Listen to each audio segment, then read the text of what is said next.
सुभेदारीन रडाया कशी काय लागली? हा,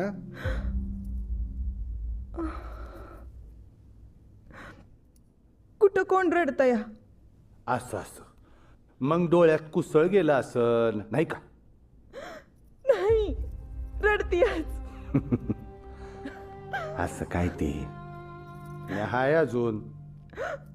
बोला मंगाळ, बोला.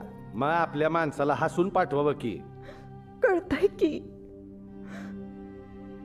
आवरलंय सगळं. पाठवून देते गठुड. निघाय हवं. आव